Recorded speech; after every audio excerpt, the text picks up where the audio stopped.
I've been driving long-haul trucks for a little over 3 years now. Before that, I was studying engineering at a well-known university, but life had other plans. After some family issues and financial problems, I left school and ended up behind the wheel of a semi instead. A lot of people hear that and assume I must regret it, but honestly, trucking has been good to me. The pay is decent, the work is steady, and I enjoy being on the road.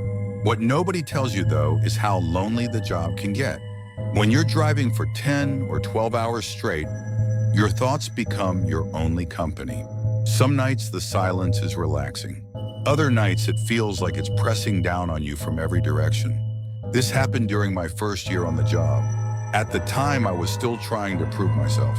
I volunteered for every route, took extra shifts, and pushed myself harder than I should have.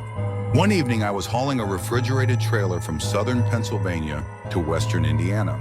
It was supposed to be a straightforward overnight run, but I'd already completed another delivery earlier that day and was running on very little sleep. I figured I could handle it. I was wrong. The highway was practically empty after midnight. The occasional headlights would pass in the opposite direction, but otherwise it was just me, the engine, and miles of darkness. About halfway through the trip, fatigue started hitting me hard. I reached for an energy drink and immediately remembered I'd forgotten to restock my cooler before leaving. I muttered a few choice words and smacked the steering wheel. Without caffeine, I knew I wouldn't make it much farther. Reluctantly, I started looking for somewhere to stop. A few miles later, I spotted an old gas station just off the highway. The place looked strange. Most truck stops are brightly lit and easy to spot from a distance. This one looked forgotten, like it had been left behind years ago. Still, I was tired enough to check. I pulled off the highway and parked near the building. The lot was empty. No cars, no trucks, no lights. The station's faded sign hung crooked above the entrance, swaying slightly in the breeze. I almost got back into my truck right then. Instead, I walked over to the building.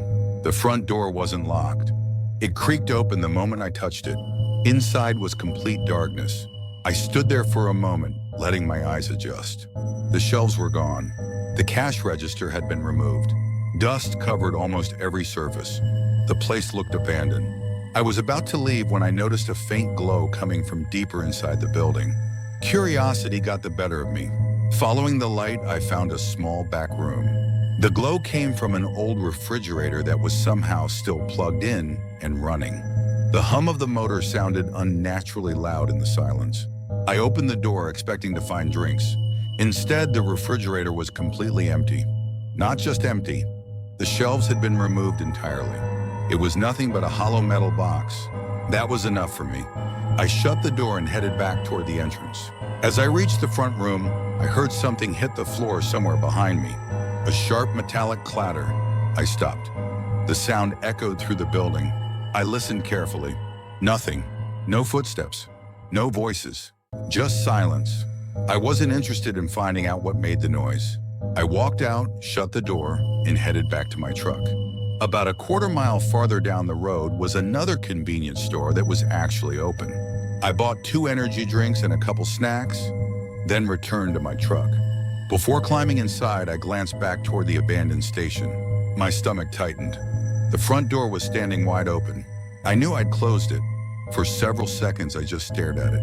Then I climbed into the cab, locked the doors, and got moving. I told myself there had to be a reasonable explanation. Maybe the wind caught it. Maybe I never closed it properly.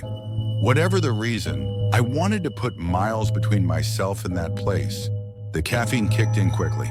Within 20 minutes, I felt much more alert. The strange stop began fading into the back of my mind. Then something moved behind me. At first, I thought it was just the trailer shifting. But when I checked my mirrors, I noticed the curtain separating the sleeper compartment from the cab moving slightly. Back and forth. Back and forth. My hands tightened around the wheel. The windows were closed. The air conditioning wasn't running. There was no reason for that curtain to be moving. I kept watching it. A few seconds later, it moved again, this time more noticeably. My pulse started racing. Someone was back there. I didn't dare turn around. I didn't have a weapon. I didn't know how many people there might be. All I knew was that I was trapped inside a moving truck with them. Trying not to panic, I searched for the nearest police station on my phone. The closest one was about 20 minutes away. Those were the longest 20 minutes of my life. Every shadow in the mirror looked like a person. Every movement behind the curtain made my heart pound harder. I kept expecting someone to step forward and put a knife against my throat. Somehow nobody did. Finally, the glowing sign of the police station appeared ahead. I pulled directly into the parking lot. Before the truck had fully stopped, I jumped out and ran inside. The officers immediately knew something was wrong. After hearing my explanation, several deputies came outside with me. They surrounded the truck. One officer opened the rear compartment. The shouting started immediately. A few seconds later, they dragged 3 people out. 2 men, 1 woman. All 3 looked filthy and exhausted. They were wrapped in old blankets and carrying trash bags filled with random belongings. One of the men had a large hunting knife hidden under his coat. The other carried several smaller blades. The woman never said a word. None of them resisted arrest. They simply stared at me with cold, expressionless faces while officers placed them in handcuffs. I later learned they had likely been hiding inside the abandoned gas station. When I stopped there, they must have slipped into the sleeper compartment while I was inside the building. The police questioned them for hours, but apparently they refused to explain why they'd entered my truck. Whether they planned to rob me, steal the vehicle, or something worse, I'll never know. What I do know is that if I hadn't noticed that curtain moving, I might have driven for hours with 3 strangers hiding only a few feet behind me. Even now, years later, I still check the sleeper compartment every single time I stop. No matter how tired I am, no matter where I am. Because once you've discovered unexpected passengers hiding in your truck in the middle of the night, it's not the kind of thing you ever forget.